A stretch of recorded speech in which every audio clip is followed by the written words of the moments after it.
Well, aloha kakahiak, everybody. Today is October 29th, 2021. And this is the Hawaii real estate. This is the living in man. Did I botch that one up big time? This is the Aloha Friday Hawaii real estate show. I'm Peter Kane. I'm glad you're here. I am here.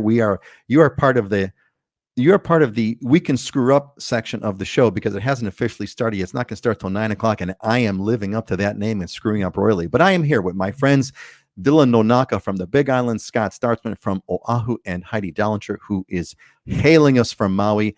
We're going to do our normal wake up, test the microphone, see how the net connection is working. Why don't we start with Scott this time? Scott, give us a mic check, give us an Oahu check. How's it going there, buddy? Good, man in the middle. Yeah, things are great this morning. I actually was able to get up and do a full-blown workout and stuff. So I got the blood pumping and sweating. I feel good. And now I think I've matched my shirt to my coffee cup. It's an all-fall theme today. It's all orange and everything. So so what was the workout? What was the workout? A jog or a swim or what? Actually, it was more of a recovery time. I had a pretty intense workout yesterday, so I ended up doing like squats, push-ups, body weight stuff, and then I sprinted up the hill a couple of times. So it was a couple of rounds of that just to get the lungs burning. God bless you. God bless you, man. Heidi, how's it going over there? What's the coffee today? Well, my workout this morning was walking about a block to the coffee shop and getting a coffee. That's the right workout. And this is one of my go-to favorites. It's the red katuai, and it's just amazing. But my personal news to share is I just got engaged last weekend. So. Oh, hey, congratulations. Good for you. I'm so happy to hear that, Heidi. Let's see the ring. Where's the ring? Well, it's getting sized. Okay, it's getting sized. All right, I want to see the ring. It was really amazing. We hiked to the top of this waterfall at Makamaka'ole, and he proposed at the top of the waterfall. So it was Oh man, that's so romantic. I'm so happy for you, Heidi. I am so happy for you. That's wonderful news. Dylan, let's give us the Aloha shirt update. What's going on over there, man? I got a Sig Zane on this morning. Barely made it in time. When I first came on, I still had a t-shirt on, so I had to go run and grab it from the washroom where I ironed it. But yeah, no workout this morning. Friday is a busy day that starts at 5 a.m. with a call with a bunch of East Coast people, and then I had another one at 7 and another one at 8, which I left early, and then now this is the 9 o'clock call. So been a long day so far. There you go. Well, that's the right way. That's the right way to do it, man. The thing I look forward to most. So happy to be here. Yeah, absolutely. And hey, everyone, the congrats are all coming in. Of course, first one from Auntie Joyce. Congrats, Heidi. Awesome. Congratulations. Yes, thank you, Auntie Joyce, and also congratulating Heidi. And you got 13 days to go. Man, you must be really homesick. I can imagine, Auntie Joyce, that now I've been living in Hawaii, and now I kind of spend a lot of time on the mainland experience. Everybody gets to have that every so often, right? You kind of spend years over here, then you go back. And good morning, all. Val is with us. Good morning, Val. We're glad to have you here with us. Thanks for being a part of what's going on. Yeah, Dylan, I think that since we're talking about workouts and non-workouts, my working out is on Wednesday, typically if I can. Wednesday and Saturday, Makapu'u Beach. Get up in the morning, get there right just after sunrise, get on there. And Wednesdays are great because there's no one there at all. I'm typically the only person on the beach. There's nothing is more fun than being on the beach by yourself in the water, being the only guy in. It's like amazing. And of course, Makapu'u is amazing. And then on Saturday we go, hey, Tom, welcome. Tom is back with us. And Judy's back too. Judy, welcome back. Good to see you. Great. And glad to have you be a part of it. All right. It's 9 o'clock. Let us rock and roll. And who else is coming over? Jeremy. Jeremy's back. Jeremy, welcome back. Jeremy, give us an update, buddy. Are you in Maui now? Did you get your appraiser deal going on? All the hellos are all coming in. The ohana is piling in. So Neil is back with us. Aloha, Neil. Great to see you back here from Silicon Valley, and Kelly. Kelly is back with us. Kelly has coined this amazing term, she's bi-coastal, and bi-coastal means that they live on the West Coast and also in Hawaii, which is really cool. It's the coolest way I've ever heard that, bi-coastal. And Jason, I have missed the last couple of weeks, but Jason, we are glad to have you back, buddy. Welcome. We're always going to be here and ask you all to join us. All right, let's get started. It's 9:00. Let's do some quick. I got some quick news updates. Heather's back with us. Welcome back, Heather. Good to see you. Let's get some quick news going on, and let's. Here we go. Let's kind of get this thing going over. Okay, so a couple of things going on. It looks like it looks like things are loosening up on the COVID front. It looks like things are kind of loosening up. Now we've got, for example, the Mayor Blangiardi said that they can hold outdoor and indoor seating events at 100% capacity. That's never happened before, so big time. You'll still need to have masks and proof of COVID-19 vaccination, etc. But at least you'll be able to do it. Can't have food yet, just water only, but it's coming. And looks like the bars are opening up a little bit, 50% capacity and they'll be open until 2 a.m. So that's kind of cool. That's kind of happening. So now we got the next up is no masks. It's possible. There's again, this whole loosening up thing is kind of happening. The governor is saying that if the case counts drop below 100, stay and drop below 100, they may lift the mask mandates. So that's kind of cool.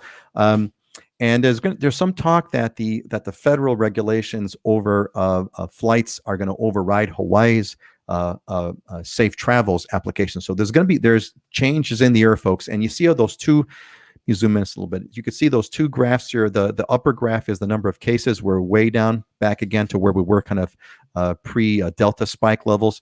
And the fatalities have also dropped. They're coming to near zero. So all in all, good news. Looks like things are kind of moving along.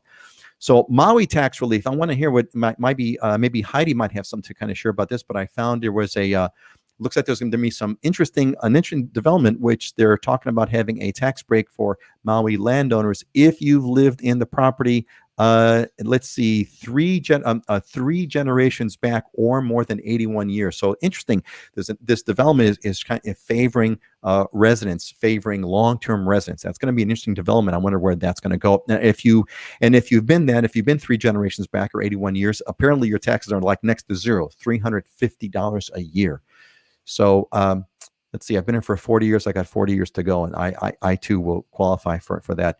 And finally, lava buyout. So I want to hear what Dylan thinks about this one. There's they're moving into where if you had a home that was destroyed by lava, if you were an owner occupant, you could have earlier gotten they would sort of buy out your home. But now this is apparently going to people that have a secondary residence. If you have a secondary residence on the Big Island and it was wiped out, destroyed by the 2018 Kilauea eruption, apparently you can get they will buy back your property. So that's kind of interesting. That's all I got for this week. It wasn't actually I had to scrounge to pick up these stories. We're all talking about it was a quiet week. But anyway, that's that. Let's kind of go around the table over here. Let's go clockwise to me. So Dylan, then Scott, then Heidi. Dylan, anything else? Have you heard about that? You must know about the lava buyout. But what about that or anything else? I don't. I'm gonna look into that now. That's news to me. So okay, there you go. I will awesome. check into that for sure. Yeah. Yeah. And is there anything else? There's my phone gone. Is there anything else going on? It's been pretty quiet. Town's pretty quiet. There's not that many visitors here right now. That's gonna pick up. And I think that was mainly a result of Ironman getting canceled, right? Normally people avoid Kona and because everything is booked for Ironman, and then Ironman got canceled, and then nobody showed up or nobody had plans to come. So that'll ramp up here as we get into November. But it's been nice. It's been dry. That's the big news, is that after a very wet year, we've had a week or two of no rain, which is odd, but almost welcome. Awesome. Scott, what's going on over there? Yeah, I think it's quiet here on Oahu too. I mean, since Ige said stop coming here, it feels a lot more quiet, and it's been much, much easier getting into restaurants, setting up restaurant reservations. I mean, I went out twice this past weekend, and I was able to get reservations either the same day or the day before. We went into the restaurant and there was like 4 other people in one of them. So it's much easier being able to go out. Part of that vaccination card, having to show that is probably a little bit of a challenge for people. But even when I was on the Big Island last 2 weeks ago, the 2 times I had gone over earlier this year, I couldn't get into a single restaurant weeks in advance along that coastline. And when I went over this last time, I was able to get into every restaurant that I wanted. And when we went into some, there was maybe 4 or 5 people in those restaurants. So it's just kind of quiet. And I'm kind of interested to see, once we loosen up, okay, are we going to have this ebb and flow that keeps happening? You know, you have some spikes and whatnot. Okay, let's go get restrictive again. And I'm kind of interested to see how things go, not only just from tourism and then from just the day-to-day ease of going in and out and whatnot, you know, going to restaurants and stuff.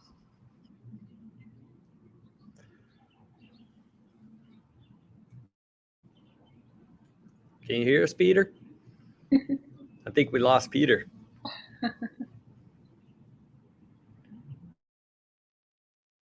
We got to carry on, Heidi. What's going on in Maui? Well, not too much big news on Maui. I mean, just commenting on the tax rates, property taxes in general, the policy's been to keep them low for full-time residents and owner occupants. And now there's an additional tax exemption for people that are doing long-term rentals. So they want to tax the short-term rentals and timeshare the very most. So that's always been the policy, and they're always adjusting it a little bit. But compared to a lot of places on the mainland, if you're going to live full time on Maui, your property taxes are going to be pretty low compared to a lot of places. There is kind of a, oh, hi, Peter. Whew. Keep going. We carried on without you. We don't need you. You're fired. That's it. Yeah. I'm just going to keep talking, but Keep talking, Heidi. Keep talking. So, I mean, I guess one of the there is a controversial bill that's being introduced, and this would impact owners of short-term vacation rental properties, TVRs, or transient vacation rentals. The proposal is for short-term rental properties in apartment zoned areas, which there are a ton of those on Maui, and they've been legally operating as vacation rentals for, I mean, since these properties were built 30, 40 years ago.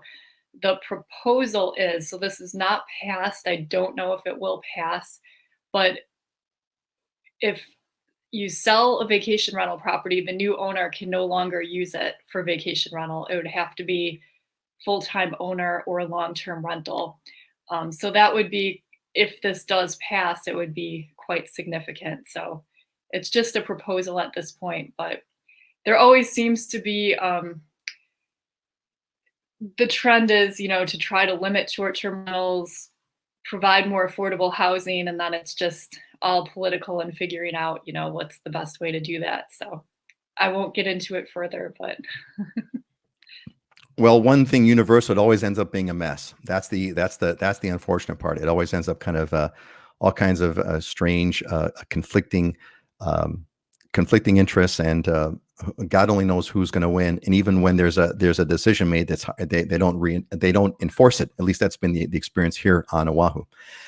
Anyway, sorry about that. We had a very inconvenient power outage. So all of a sudden I'm talking and bam, power goes out. So thankfully we recovered and the power is back again. So I apologize. Who's up? What did I miss? Don't tell me what I missed, but who's up next? We got it all covered, Peter. We went the circle already. I think you're next. All right. Awesome. Okay, great. Well, then in that case, did we do the real? Hold on a second. Did we do the real estate update? Hold on a quick second. Let me get my hit the news. Okay, great. That's where we're at. Excellent. Okay, great. So why don't we do that? Let's pop this guy up over here. All right. So are we ready for we did the little news, and now we're going to do a real estate market update. Is that kind of where we're at? If that's where we're at, why don't we do that? Let's go right down the line. Dylan, Scott, and then Heidi, give us the real estate. What's going on? What's with the market that's not crazy, where the market's nuts and it's gone bananas? What else? Give me something else, Dylan. Well, it's kind of status quo from the last couple of shows that we've had. So we talked about the inventory falling all year and then hitting a bottom in July. And then since August, September, and then now October, it bumped back up. So it was below 400 homes on the market for the whole island. It's up about 420. So it went up a little bit, but it's not continuing to climb. The last couple of weeks and month has been pretty stable. So although there was a little increase, we're not seeing any kind of like flood of new listings coming on the market. But we are seeing the lower priced range properties being overpriced, and then now they're not selling. So for example, in the Kona market, there's hardly anything. There's 7 houses under 650,000.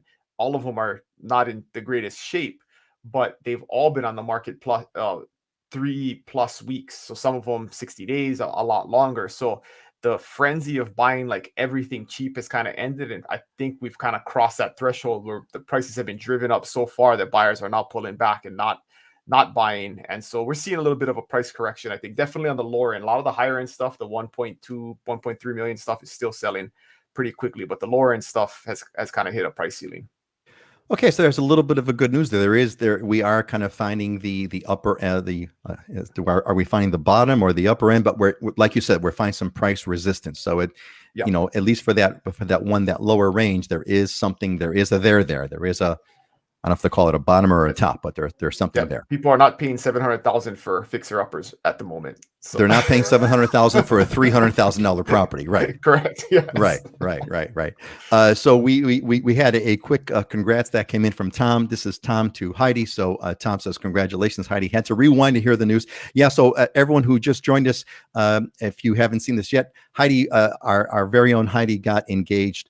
And she received her proposal at the top of a waterfall. So that's pretty damn cool. Pretty damn cool, Heidi. Scott, what's up on what's going on with Oahu's market? You're muted.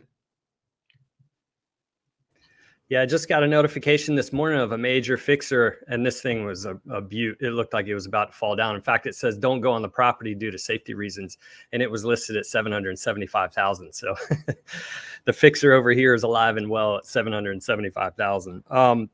No, it's interesting, man. I keep doing these deep dives, looking for little nuggets here and there, and literally every neighborhood across the board is 18 to 25% price appreciation for single family homes this year to last year.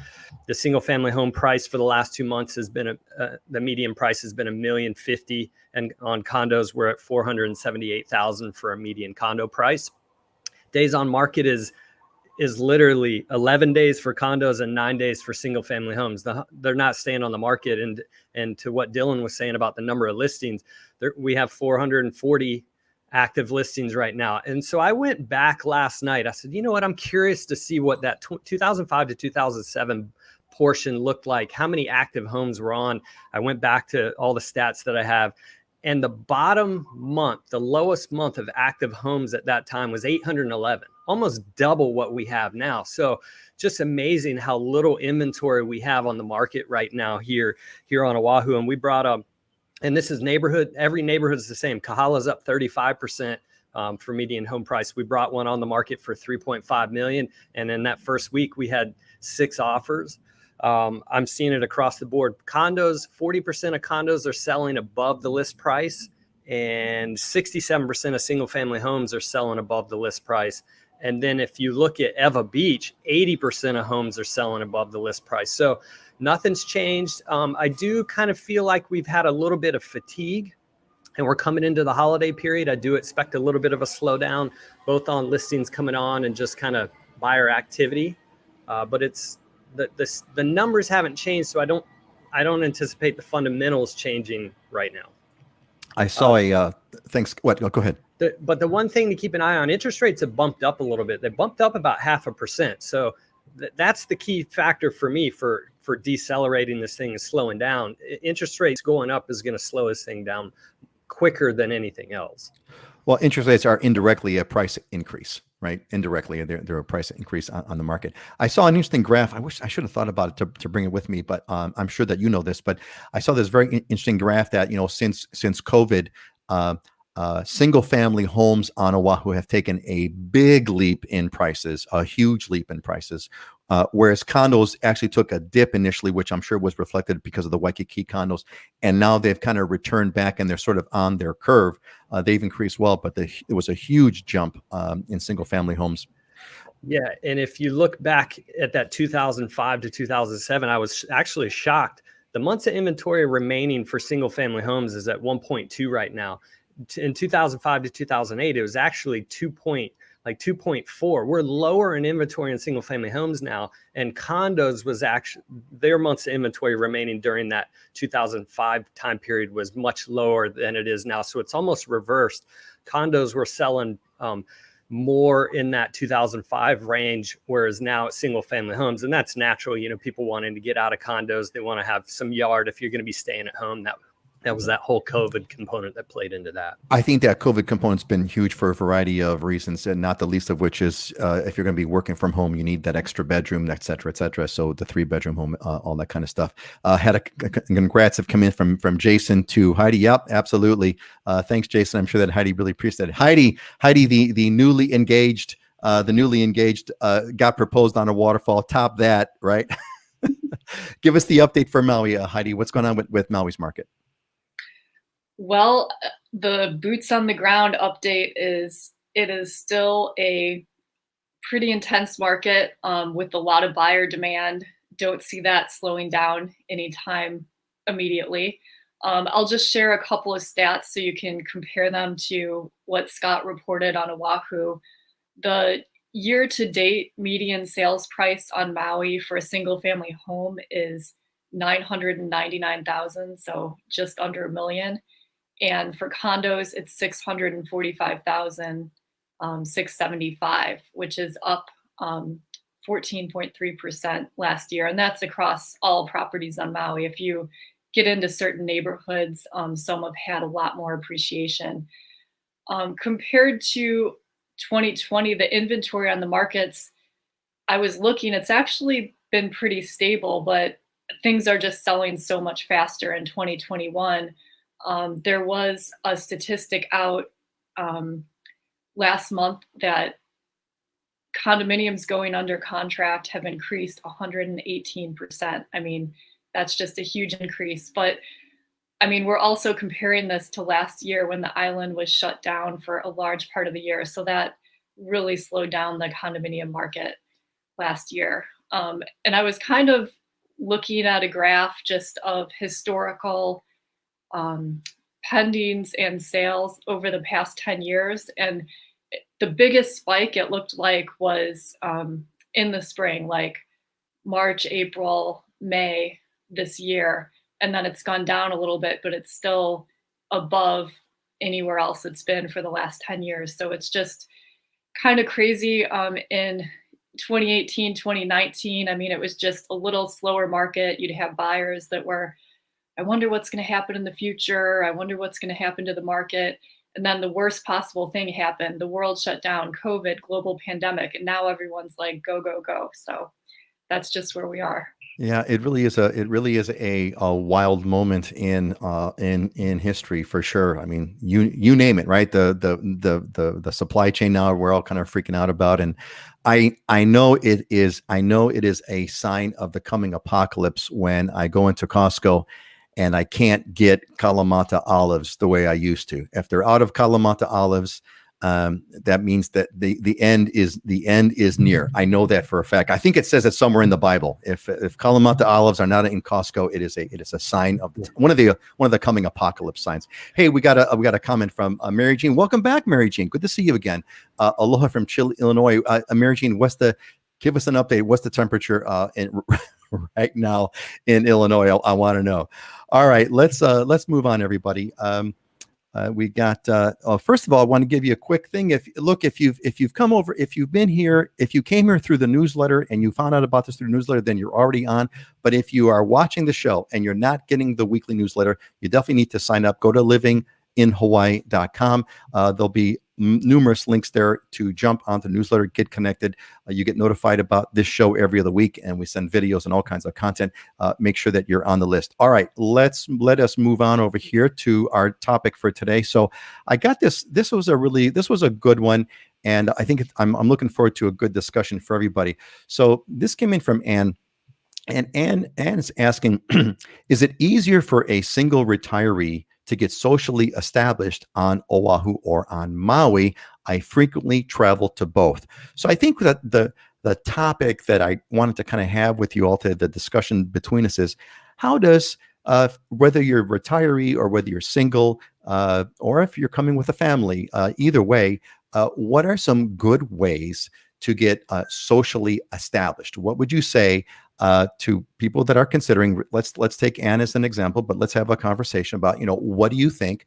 What's your advice on getting socially connected? Because it's super important. You don't want to come here and be by yourself. And if you're by yourself, it's only a matter of time before you're going to go back. How do you get socially connected? What are some best practices? Let's go clockwise again. Dylan, Scott, and then Heidi. Dylan, what would you say to Anne, who wants to get connected? Even if Anne's asking for Oahu or Maui, but that doesn't matter. Big on it, it's irrelevant. It's Hawaii. Yeah, it's easy. Just be nice and meet people. That's one thing that people are just shocked about the Hawaii culture, where you're just going to get invited to stuff. People will embrace you, make you part of their family. I was just talking to. So what would you do? So what would you do to go get invited to family? I'm sorry, I cut you off, but that's kind of what Yes. The question is, what are you into, right? I mean, do you have hobbies? Are you a church goer? What is it? Because we have all of those resources and community organizations and groups like everywhere else. One of our organization that I'm a part of that I always encourage people moving here to get involved in is the Kona Historical Society. They're an organization. It's really the only museum type organization on the west side of the island, but their mission is to preserve Kona's history, and there's lots of volunteer activities, and the people who you'll meet there are volunteers a lot of times in the same stage of life that have time on their hands, and you can get involved that way. There's many different ways, whether it's knitting or card playing or whatever. It's canoe paddling. There's lots of canoe paddling organizations, and a lot of that maybe wasn't happening over the last year and a half, but that's all coming back now. But I always reference the Hawaiian cultural practice of hanai, right, which is like adoption in English is kind of the term, but it's different, where it's not like a legal formal process. It's more the practice of taking people into your family, and it can be children or younger folks. But I also hanai aunties and uncles into my family, right? So if you like Auntie Joyce, right, she comes here, she doesn't have family here. And if she's got to move a couch into her house, who does she call? She calls me and my brother, right? I mean, if you need young, strong people to help you, like I'm her hanai nephew, and I'll help her. So that type of culture exists everywhere, and you'll be surprised. I don't think it exists anywhere else as strongly as it does here. So you will not have a problem. Yeah, there's a really interesting that's a really good point, and I think the nugget of the takeaway is, well, it's a combination of a bunch of things, right? It's your attitude, first and foremost. You kind of said that in the beginning. You got to be someone people want to invite into their family. You got to be someone people want to invite to their family. We actually talk about this quite a bit in the Islander Ohana courses that we go through. We talk about the whole spiritual transformation that you have to go through, the cultural adjustment that you have to go through. But it's all about kind of joining those groups.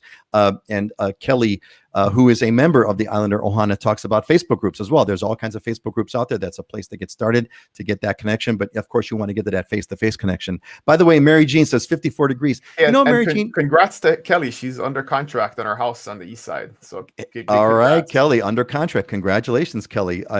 Now is that so, Kelly? Is that going to make you a tri-coastal? Because if you're a bi-coastal and you're buying in Kona, will you be a tri-coastal? That'd be kind of cool. So she's buying on the east side. East side. Yeah.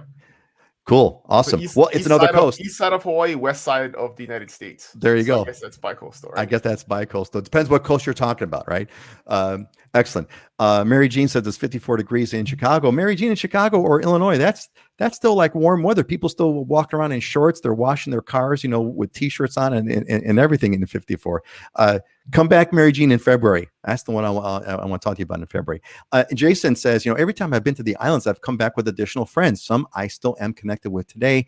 The Ohana is a great place to start. Jason is a member of the Islander Ohana, and that's kind of a bootstrap place, right? That's what that's one of the things that the Islander Ohana does. We've created an Ohana that people share. Now, Dylan, I was going to ask you, Auntie Joyce here, neighbors are also a great source for socializing. That's the most logical one, and it creates a better and safe neighborhood, and a good place to go. Dylan, I was going to ask you about your Auntie Joyce hanaiing. I want to know who hanaied who. Did you hanai Auntie Joyce first, or did Auntie Joyce hanai you first? Because Auntie Joyce kind of refers to you almost as a nephew, but She probably did it first. She probably did it first. Always call the Nonakas. They've been our saviors. I keep telling them they're now stuck with us. So there you go. I had no choice. There you go. I had no choice. Awesome. Awesome. Yeah. So Jason, 55 and raining for days. Jason, you're northeast coast, if I'm not mistaken, right? Where are you at, Jason? Give us an update on your general location. And Mary Jean, yeah, stay with us until February at the very least. So Scott, what's your Ann did ask about Oahu. What is there anything kind of favorite group that you know about on Oahu, or how would you what would be some tips to get connected to on Oahu? Yeah, I mean, to go to the quick question about which is easier, Maui or Oahu, I'd say Oahu just in general, because it's a city, you're going to have more options at your fingertips. So the number of options are going to be probably a little more available on Oahu than they would be on the outer islands. But it comes down to what you're passionate about and getting connected into the community, getting involved in the things that you're passionate about. I mean, one of the biggest joys for people, and happiness is giving back to others. So volunteering is always a good one. I know when I moved over here to Oahu, I didn't know anybody. And one of my things was surfing. I met quite a few people from surfing. If you go out surfing, you go to the same surf spot every morning, or you can go to any surf spot, same times, basically, it'll be the same people out there. And I remember when I moved over here, on the Big Island, I could go out super early, right before dawn, and there'd be like 1-2 people in the water. So I thought I'd be cool and do that here on Oahu. And I went out to Waikiki right prior to sunrise, and there's probably like 100 people in the water, because they're all doing that before they go to work. And it's the same people. So it's whatever you're passionate about. It's having that common connection with others and getting involved with something that you have that commonality with. And that's why, I mean, what you're doing with the Island or Ohana to me is really key. I mean, now people, one of the biggest things moving over here is not having that support group immediately, not having some of the answers. And that's essentially what you're given, is that commonality and that support group already for people that have moved over here or are doing it. Yeah, it's really fun. I mean, we have these part of going. We have a cohort that goes through every 2 weeks. We get together with an online video conference, and it's really been great. The exchange, everyone's kind of fun. You're making friends right off the bat, and we have a private Facebook group with all of the Islander Ohana alumni, and it's really awesome. So yeah, it's getting that. I was thinking about on Oahu, Scott, specifically. One thing that someone had mentioned to me is that they got involved with the Sierra Club, that if you like the outdoor kind of thing, which is a natural in Hawaii, and there's also a hiking club that kind of, they basically they publish their thing, and they meet. A long time ago, they used to meet at Iolani Palace, 6 o'clock in the morning on Saturday, and then off they go. And that is a great place where you can kind of see the outdoors, go on some great hikes, be with a bunch of people. It all works out. Hey gang, if you're tuning in, what ideas do you have? Share. What ideas do you have about getting together? How would you socialize? How do you go ahead and meet people? How would you get connected, even where you live? I'm sure the techniques are all pretty much I'm sure they're very, very similar. Hey, so here we got Kelly Kelly's got a shout out to Kelly. Shout out to Kelly Fuller. I'm assuming that's her agent or the agent on the Big Island. What a great experience. She's the best. Yeah, that's totally awesome. I'm Dylan. I'm sure that you can pass that on to Kelly Fuller, who I'm sure is going to really appreciate that. Excellent. Heidi, what's so Ann's question about Oahu or Maui socially established? What kind of details can you give Ann that what she should do to kind of get socially connected? Well, I think you can get socially connected on either island. I mean, Maui and Oahu are just very different. So it just depends where you want to live. I mean, I haven't spent a lot of time on Oahu, but when I go there, it feels more like a big city. There's definitely more people there. To me, Maui feels like living in a small town, but there are still a lot of things to do and people to connect with. And as was said before, I mean, it depends what you're into. I mean, there's book clubs here. Paddling clubs are huge. I mean, there's people that get together and go to the farmer's market and make juice. I mean, there's all kinds of things to do. There's Rotary clubs are big on Maui for volunteer opportunities. There's tutoring opportunities at the school. because we are a smaller island. I mean, if you have any particular skill or passion, I mean, there's going to be an opportunity for you here. And I don't know if anybody uses the Nextdoor app. It's kind of a social media thing. People seem to be really active on that too. I mean, somebody mentioned Facebook, but Nextdoor is like more local to just your neighborhood. And a lot of people use that. I mean, I think if you just meet one or two people and go from there, I mean, it's really easy to meet people. Yeah, I think that's the thing. There's a variety of ways. I think you've got to set yourself up, like Dylan said, and be the kind of person that people want to invite. And that's really on you to be that kind of an individual. But getting involved in various groups. Nextdoor is I see there a lot of activity. Nextdoor, you kind of have to be moved into an area, but certainly once you moved into an area, getting the Nextdoor thing would definitely be a helpful piece for sure.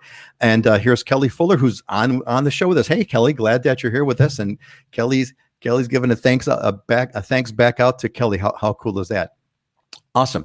So, hey, gang, before we move on, listen, we've got a bunch of, we've got a whole collection of questions that I've queued up that we have slides for, but the most important questions are yours. So if you got anything you want to know, pop it in the comments now. We'll try to get to it before the end of the show. Don't forget that. All right, let's move on. Great discussion on the socially established, and then hope this helps you. All right. Let's hit this one. So we want some buying advice for the Big Island. So this one comes from C Fox from Ohio. It says, Dylan, regarding the Big Island, if you were to buy a home now, half to 1 acre in Kailua Kona with an ocean view, where would you buy? The Pu'ulani Ranch area is not really my interest and prefer more south, but north of Captain Cook. And then question 2 is, what's your most requested price range that most clients are asking for a house? And where are the majority of your buyers from right now during the pandemic? So a bunch of questions about Kona, but these are kind of generic questions, and we're going to pop these to all the other islands as well. So I think the big thing is like, hey, if you're going to buy a home now, where would you buy it?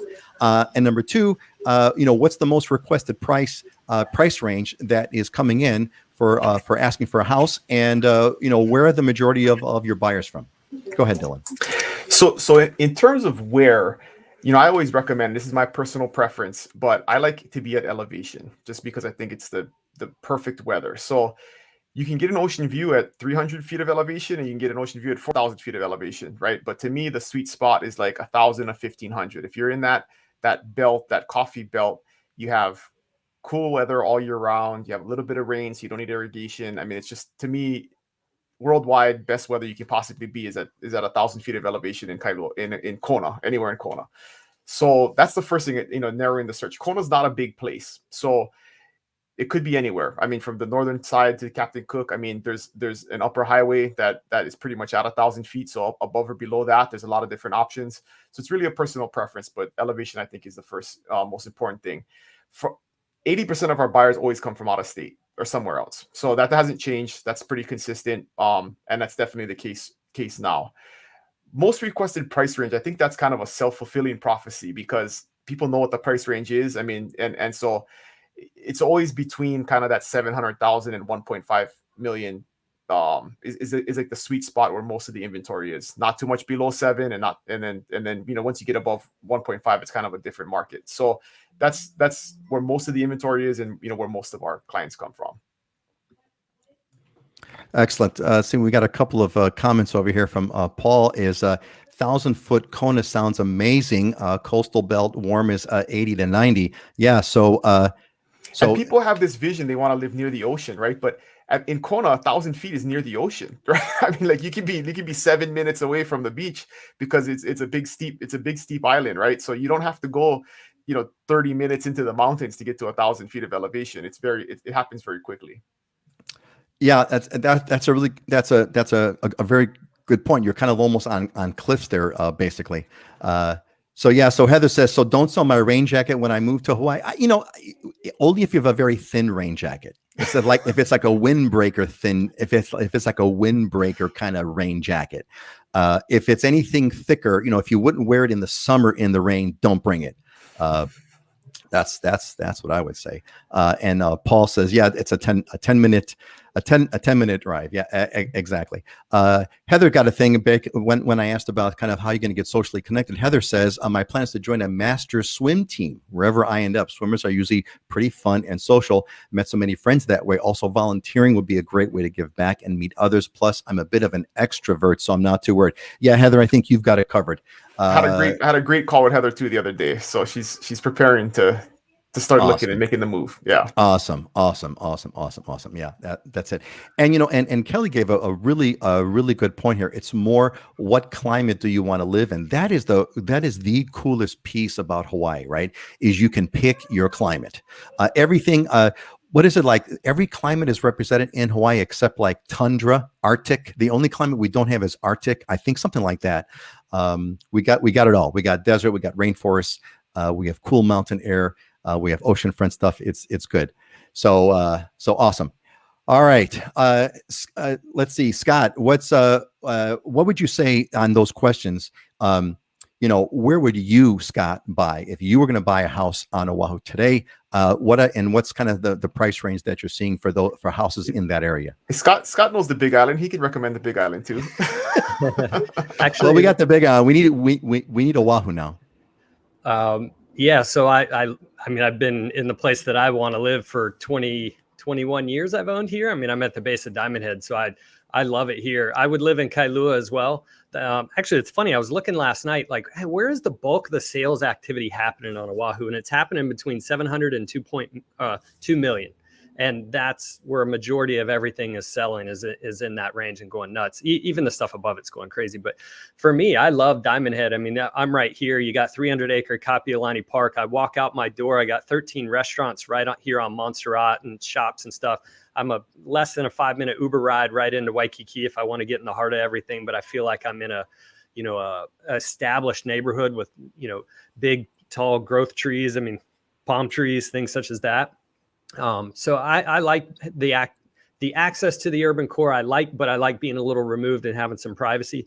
Kailua would be amazing too, because it's, boutique beach community. You're a little reserved, just a little more slower pace. It's more beach lifestyle. I like the shops and restaurants over there. They got some good restaurants, and the shops are more your European style. So they're really small, and, family oriented shops rather than the big box stores, but you can get into Honolulu with a 30-minute drive. Awesome. So Heidi, I'm assuming you're living where you'd want to live, but where would you live if you were going to buy a home in Maui? How would you answer those questions? And by the way, Scott, I'm sorry, Heidi, let's back up for a minute. What's the price range in those areas that you talked about, Scott? Yeah, Kailua, I mean, you're probably 900 to 2 million is the bulk, and it definitely gets above that. There was just a sale not too long ago in Lanikai for 24 million. So that's a high price range, but 900 to 6 million is kind of where it runs in Kailua. And then Diamond Head, if you get in Kapahulu, which is across the street, you can get 900 to 2 million. There's not a whole lot that goes above 2 million because the lots are smaller. But if you're in Diamond Head, it's 1.5 to 6-7 million. In fact, if that circle right here, I'm right off Diamond Head Circle. There's a couple that went there for close to 10 million. There you go. So Heidi, Dylan, did you mention a price range about the areas on the Big Island? I can't. I'm a little bit spaced out after my power outage. Did you? In Kona, it's like 700 to 1.5. I mean, there's definitely stuff that sells above 1.5, but that's where the bulk of the inventory is at. 700 to 1.5. Yeah. Heidi, so let's get back to you now. So what, Maui, what's your where would you live? Where would you buy a home in Maui, Heidi? And what's the given price range about those homes? Well, I live in West Maui, and I love it. I think the sweet spot for weather is in the Kaanapali area, which is the entire west side of Maui. It's considered Lahaina, but there's all these different neighborhoods. And as you go farther north up the coast, it gets a little bit cooler, a little bit wetter. Kaanapali is just kind of right in the middle. I think it has the most beautiful weather in the world. If it's raining up north and I'm driving down the road, as I get to Kaanapali, the sun starts shining and there's a rainbow. I mean, I just think that's the best place in the world for weather. homes in that area, I mean, you're looking in the 2 to 4 million range for a single family home. That's the price of seeing the rainbow on a daily basis, right? As you're driving to a Kaanapali. Good, awesome, great discussion on where that has. So hey, if you're watching, what area of what district and what area of what island do you have an interest in? Let me know. I'm curious of kind of what's kind of and why are you kind of choosing? Why are you gravitating towards that whatever area that you're interested in? If you've got that, pop it in the comments. I'd like to know. All right. Let's move on to the next question here that we've got queued up, and this one is finance options for veterans. So this is from Mark and from Arizona, from Goodyear, Arizona. And Mark says, "Hey, my wife and I lived on Oahu and Maui for 20 years. We lived in one building, specifically the Waipuna in Waikiki.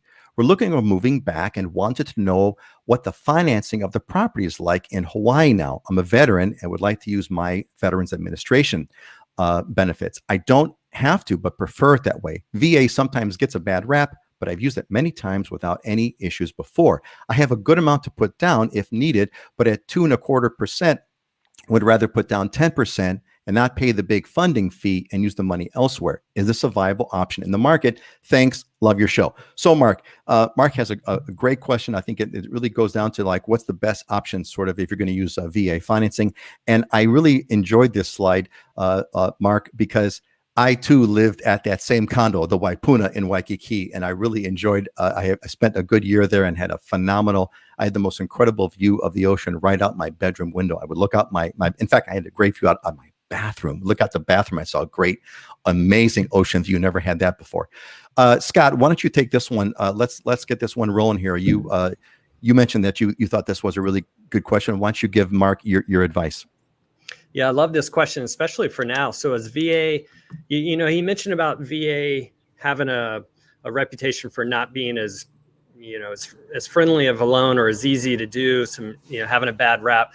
That's completely the opposite now. And it probably changed about 3 years ago. Even before then, it wasn't too bad. That's more of an older school myth. But even for now, it's actually easier to do VA loans than certain conventional loans. In fact, if there's unpermitted issues, VA did not before allow unpermitted issues. They do now. And it's easier for me to get contractor in and get that approved by the VA to be accepted for VA loans. So VA loans are great. They're probably one of the best programs out there. If you qualify for it, you should be using it if you can. Where it's tricky in this market is if you're doing 100% financing and you don't have any cash to show for an appraisal clause, now you've got an issue. But the benefit on the VA loan side, when it comes to single family homes and whatnot, is if you do have money to put down, say the 10%, what I'm doing, for example, is, we did this in Ocean Point. I've done this on a bunch actually this year. We come in, you can do up to 100% financing. So for example, we did one at 1.2 million, but yet we were bringing in, I think it was 150,000 for the down payment. And we were saying, hey, if the appraisal came in short, we'll use that 150,000 somewhere in there to make up the difference. And we got into first position. So we were able to compete with people that way. So you have that flexibility of a high percentage of borrowing on the purchase price, up to 100%, but then you can use whatever reserves or whatever down payment you had to be able to cover yourself in this market. Where it gets a little interesting, and they mentioned Waipuna, I love that building, great floor plans, great location, right there in Waikiki. Yep. But when it comes to purchasing condos for VA loans, the main thing is the building has to be a VA approved. If it's not VA approved, you can't do it, or you have to get a lender. I work with a really good lender who can get them approved in the process, but it's hard in this market where you're competing. If it's not already on the list, you're going to have a hard time negotiating to get chosen. Oh, hey, we got to add this extra contingency into the contract. So great loan program, great option. And if you have money for that down or that appraisal clause right now, then you can compete with a VA loan. Excellent. Thanks, Scott. Hey, we got a couple of comments that popped in. Jeremy loves the Makawao area on Maui. Yeah, that's anywhere on Maui is awesome. Auntie Joyce, we are at the 1,000 elevation with great views and perfect weather. The coffee belt and Aloha recommended. And let's see, and Joseph says Kailua Kalama track, walking access to beach via Kalama Beach Club membership. There you go. Awesome. Great recommendations, everybody. Terrific. Gene says, had a beautiful Halloween and safe. Scott, you're the best. Yeah, Gene, I agree. Scott is the bomb. Fantastic. Hey, Dylan, you are still serving the military, and thank you for your service. You might be the next. Is there anything that you want to fill in that Scott hasn't covered yet about VA loans and things of that nature? No, Scott covered all of the strategies, which is important. I mean, you can put yourself at a disadvantage when you have a 0% down loan, but if you have the appraisal clause or the ability to cover a gap in the appraisal, that can help. I've used the VA loan. It's a great loan program, and so in most cases, it's more competitive than some of the other low down payment loans because it's a more guaranteed loan, and if you have money to put down or in money in reserves to cover an appraisal gap, you can be very competitive. So I wouldn't worry about that. Well, we got Kelly over here who says that you can always refi with the VA. VA doesn't like fixers, a lot of hurdles. So I guess that Kelly is speaking from experience. That is the downside. I mean, it's a condition issue. I mean, you do have to have a livable house that doesn't have any condition issues and isn't majorly unpermitted, right? So if there is a downside, definitely, the VA makes sure that you're not buying junk, right? But if you're buying in a condo and the condo's approved, very smooth, easy process. I've done a ton of them. Awesome. Heidi, is there anything you want to add to this that we've missed regarding financing options, VA loan strategies, best practices? Anything you want to add? I mean, yeah, this has been covered, I think, but the most challenging thing is in this market, if you're doing a low down payment loan like VA, it's almost expected that you're going to waive the appraisal contingency. So if the buyer doesn't have the reserves to do that, they often are just continually beat out for offers. So that's just kind of rough right now with VA. And then the other thing is just making sure the condo is approved. There can't be any litigation going on in the condo. And anyway, it's just knowing which condos are approved, which aren't, if you're going for a condo. But that's really about it. And VA loans here on Maui have been closing, and they've actually been closing as faster than some other conventional loans these days, which is interesting because I think some people have the perception, oh, it's going to be really difficult because it's VA, and that's not what I've seen recently. So that's good. Yeah, that's that's a great point because it's interesting. There's an extra step in the VA loan process. When the appraisal gets done, it actually eventually has to get approved by the VA department or whatever. But what's interesting in this market, why we're able to close VA loans faster, is because the appraisers have a faster turnaround time deadline on the appraisals when they have to be back versus conventional loans. So they have a shorter window to do the appraisal and get it back. Whereas on conventional, we're looking at like 3-4 weeks sometimes on the conventional side. So we're actually able to do VA loans faster in this market because of that. Interesting stuff. Very interesting stuff. And Joseph is a happy camper. Thanks. Really like the program. And Jeremy saying VA, a 1 week turnaround time for the appraisal. Jeremy would know because he's getting it. So Jeremy, did you get your appraisal license or certification or classes, or are you still en route? I'd like to know. Fill us in.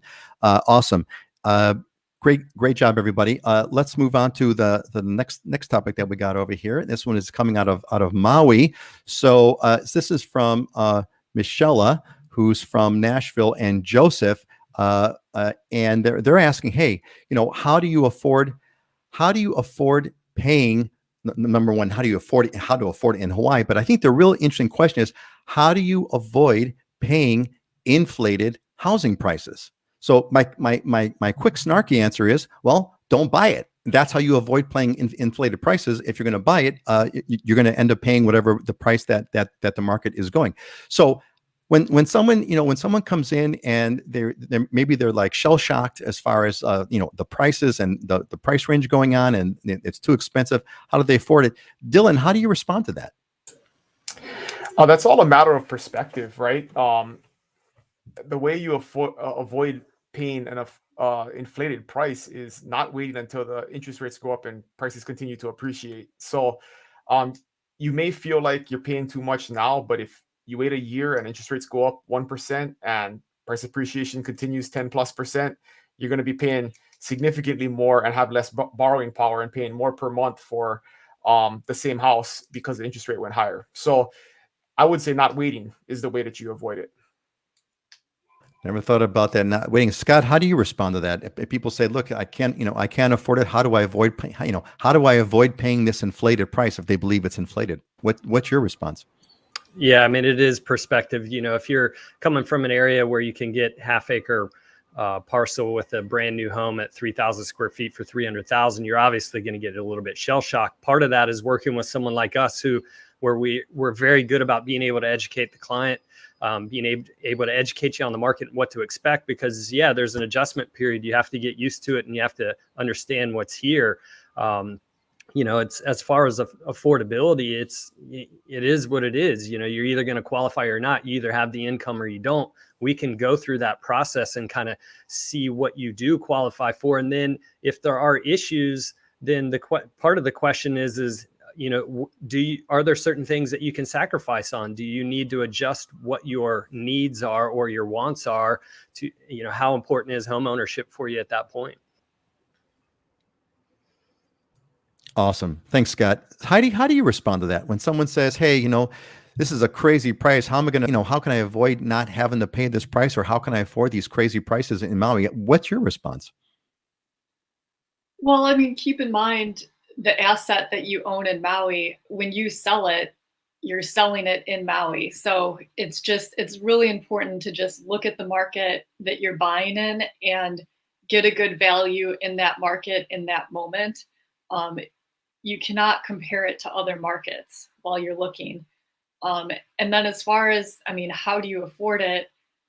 Real estate's expensive. It's always been expensive. You just have to decide if it's something that you want to own and jump in.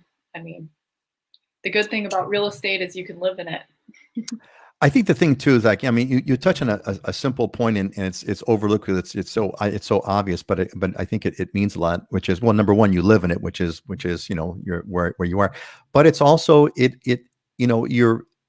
you're able to hold on to the price, if you haven't overbought where you're in a bad financial situation, if you can afford it, it's, especially in Hawaii, there's a good chance that, if you can hold on to it for a few years, you're going to be able to sell it for more than you bought it for. Now, whether that's 1 year, you'll be able to sell, 1 year, or whether it's 5 years, you're going to be able to sell for more than you bought it for. So it is, one of the best terms I've ever heard is like, it's a forced savings account, right? It's a forced savings account. And if you can get that part, you can get over it. But and here's some just real world perspective, right? I sold my house a year ago, a little more than a year ago, and when we sold it for $450, I thought, man, this is crazy that someone's going to buy this old house in this neighborhood. They paid over what we were asking for it, and it sold. And then today, there's like houses right next to it selling for $600, right? So that person that bought that house is feeling like a genius today. In my professional opinion, I felt like that was kind of like expensive at the time, and less than 18 months later, they've probably made $100,000+ in equity in that house. So at that time, it may have felt like a lot, but now you feel like a genius. So, it all depends on where you are in your timeline. And it all depends on the conditions. No one would have, I don't think, I remember, when COVID first struck, right? And like the asteroid hit the planet, right? We were like, man, what is going to happen? We kind of didn't know until there was a little bit of a trend line started, but really, there were a lot of people who lost a lot of money betting against what was going to happen. I'm sure there's a lot of people who thought that the market was going to crash, and it did the exact opposite. And I don't know, it would be fun to know if who accurately predicted that there was going to be such an increase in the I love to know if anyone accurately predicted what was going to happen in Hawaii's real estate market. I think everyone was thinking crash, maybe because we're still sore from the 2008 asteroid, but everybody thought it was going to crash, and it did not. So you never know, right? You never know, Dylan, right? The happiest people are the ones that bought in 2020. Anybody Boy, I you're talk not to that kidding, bought a right? house in 2020 thinks they're a genius. So you are not kidding. Absolutely, right? Those are great moments if you can get to them. Oh, hey, man, I completely forgot we didn't do our diamonds and deals. Jeez, I'm so frazzled. The power. I'm still like freaking out on the power outage. So why don't we do this real quick? So let's do this real fast, and we'll skip the closing thoughts. I do want to get to our diamonds and deals. Let's move on. And Door of Faith, love this, Heidi. This is what is this, Heidi? So this is out in Haiku, on a very dramatic sea cliff. It's 2 acres. Large 5-bedroom home and an attached ohana. There's an infinity pool, as you can see in that one picture. It's a diamond and a deal at just about $2.5 million. It is under contract, by the way. But yeah, just a really incredible site. It's spring-fed water, and there is fiber optic high-speed internet, so you can work remotely out there. Wow, Heidi. We'll see, but I think that's the winner for today. That is unbelievable. That almost looks like an airstrip. If I zoom, that looks like a landing field over there. That one straight thing, whatever it is, it's awesome. What an amazing place. And we just talked about those 1,000-foot cliff drops. How's that for a 1,000-foot cliff drop straight into the ocean with that infinity pool? Unbelievable. Hawaii Kai, Scott, what are we looking at over here? Yeah, this is a pretty unique one, a really cool one. It came on yesterday.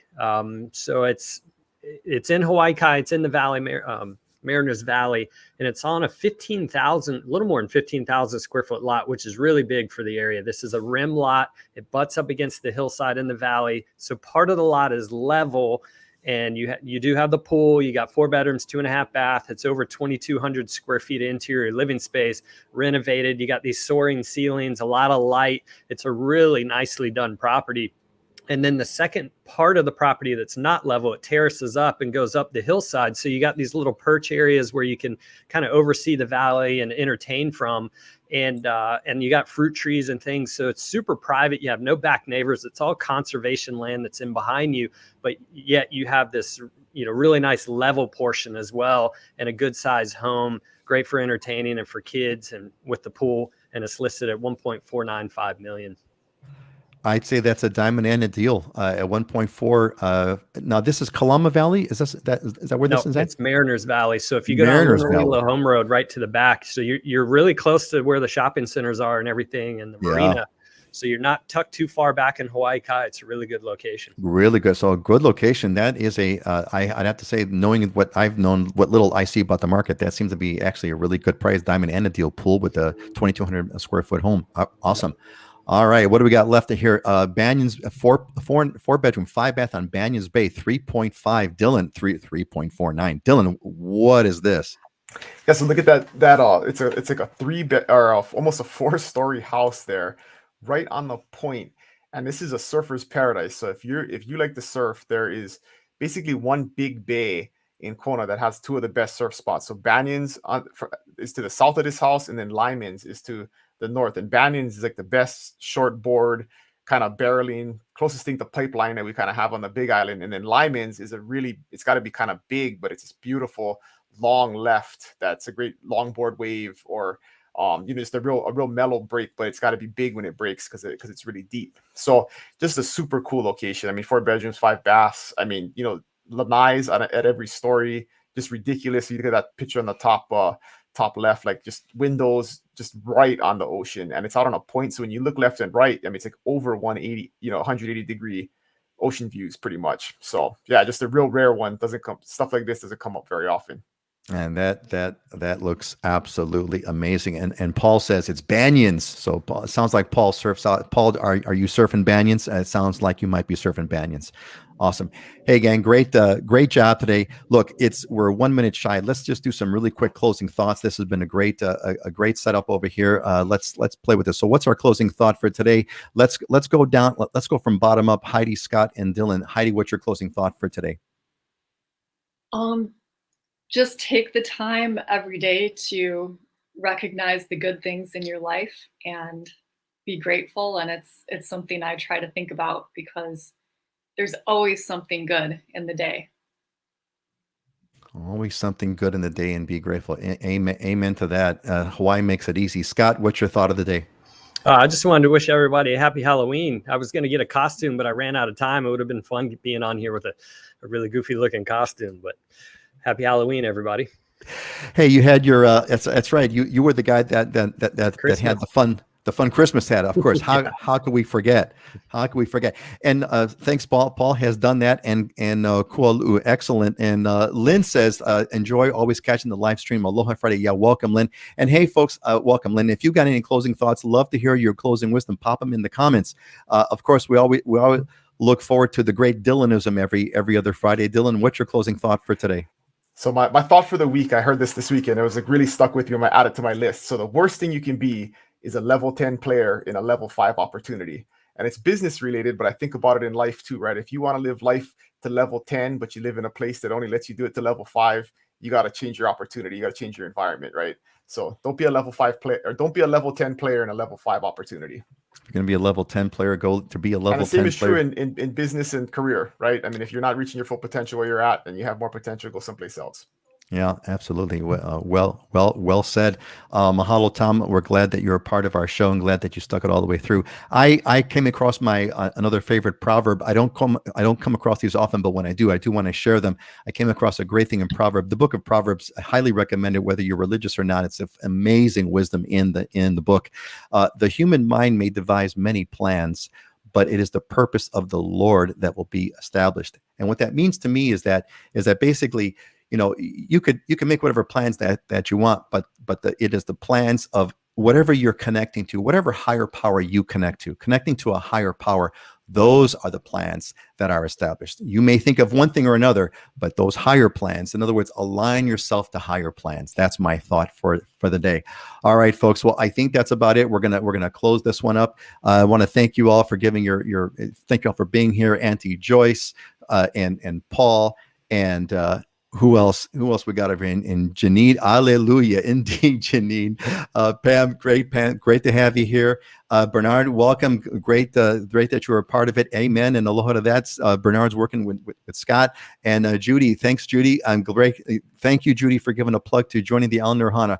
All right, folks, we're going to say goodbye. Let's do a quick round clockwise. Dylan, Scott, and Heidi, go. Hello, everybody. Have a good weekend. Have a good weekend. Aloha. Aloha, everybody. Thanks again. Thanks, Ray, and thanks, Heather. Oh, Ray, good to see you again. All right, folks. Y'all take care. Aloha.